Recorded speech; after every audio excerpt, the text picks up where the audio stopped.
Hola, Dios les bendiga. Soy el pastor Santiago y les invito a que nos adentremos juntos por el fascinante mundo de la Biblia. Agosto es el mes de la Biblia para el pueblo evangélico, por lo cual quiero compartir con ustedes el tema del origen de la Biblia y cómo llegó a nosotros. Primeramente, la palabra Biblia es una palabra de origen griego, biblón, que significa libros. Y efectivamente, la Biblia no es un solo libro, son 66 libros, dividido en Antiguo Testamento, conformado por 39 libros, y Nuevo Testamento, conformado por 27 libros, escrito todo en un periodo aproximado de 1600 años. El origen de la Biblia es divino, pero también humano. Divino porque fue el deseo de Dios que se escribiera. Así lo leemos en el libro de Éxodo, capítulo 17, versículo 14. Jehová dijo a Moisés: escribe esto para memoria en un libro. El origen de la Biblia es también humano, porque fueron hombres inspirados por Dios quienes la escribieron. Así lo leemos en 2 de Pedro 1:21. Porque nunca la profecía fue traída por voluntad humana, sino que los santos hombres de Dios hablaron siendo inspirados por el Espíritu Santo. Ahora bien Dios pudiera haber empleado ángeles para que escribieran su palabra, pero fue el deseo de Dios que fuera escrita por medio de hombres comunes, desde reyes hasta pescadores. Aunque fue escrita por más de 40 escritores, el único autor es Dios.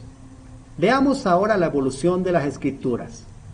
El Antiguo Testamento, escrito de entre los años 1500 al año 400 a.C.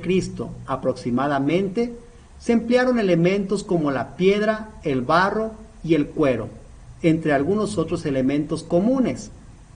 También el Nuevo Testamento fue escrito de entre los años 45 al 100 aproximadamente, y el elemento primordial fue el papiro. De hecho, el fragmento más antiguo existente del Nuevo Testamento es el capítulo 18 del Evangelio de Juan. Fue copiado en griego en un códice de papiro de entre los años 110 al año 130 después de Cristo aproximadamente. Ahora veamos las traducciones bíblicas. Los primeros escritos fueron en idioma hebreo y arameo, por lo que algunos se dieron a la tarea de traducir la Biblia a su propio idioma. En el año 280 a.C. surge la traducción de la Septuaginta, una traducción del Antiguo Testamento al griego, nombrada así ya que fue realizada por 70 eruditos judíos de Alejandría.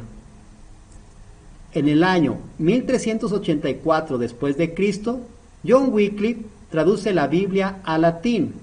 Esta traducción es conocida como Vulgata Latina.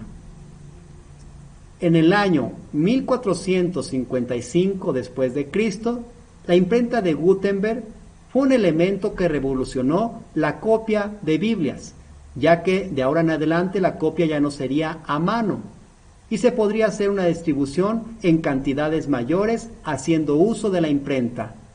La primera Biblia que se imprimió fue la versión de la Vulgata Latina.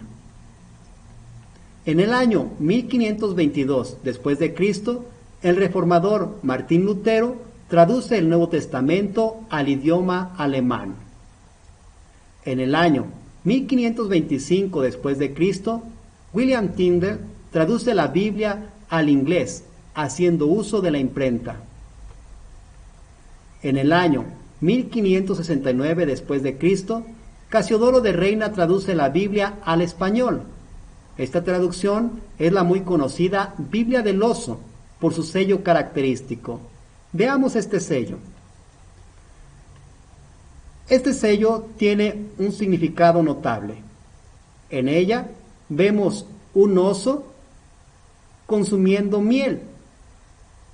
Este oso representa al pueblo español y la miel representa a la palabra de Dios. Es decir, España alimentándose con la palabra de Dios. Ese fue el deseo de Casiodoro de Reina al traducir la Biblia al idioma español, que su pueblo tuviera alcance a una traducción en su propio idioma. Hasta el día de hoy, el oso y el madroño se encuentra un monumento en España, en la Puerta del Sol, en Madrid. Es un sello característico hasta el día de hoy en el pueblo español. Para el año 1602 después de Cristo, Cipriano de Valera publica la revisión de la Biblia de Casiodoro. Cipriano de Valera trabajó 20 años en la revisión de la Biblia de Reina. En 1596 publicó el Nuevo Testamento y en 1602 toda la Biblia. Actualmente esta Biblia se le conoce como Reina Valera y es la más usada en el protestantismo, en sus muy variadas traducciones. Pero, ¿cómo llegó la Biblia al territorio nacional, a México? Bien, en el año 1827 después de Cristo, Diego Thompson, también conocido como James Thompson, un pastor escocés que recorrió toda Latinoamérica y llegó a México en el año de 1827 para repartir un cargamento de Biblias. Bien, James Thompson era un copoltor. Un copoltor es una persona que se dedicaba a la venta de las Biblias. Para ello, no fue una tarea fácil. Enviado por la Sociedad Bíblica Británica, Diego Thompson tuvo que vender sus Biblias por todo el territorio nacional, haciendo uso de al menos 24 mulas para poder recorrer todo el territorio nacional. Un personaje clave que también aportó mucho a la Sociedad Bíblica Británica fue José María Luis Mora, quien ayudó a la Sociedad Bíblica Británica y extranjera con la distribución de Biblias en todo México. De hecho, haciendo uso de su propia imprenta, distribuyó el Evangelio de Lucas en el dialecto náhuatl. En el año 1847 después de Cristo, estalla la guerra entre Estados Unidos y México.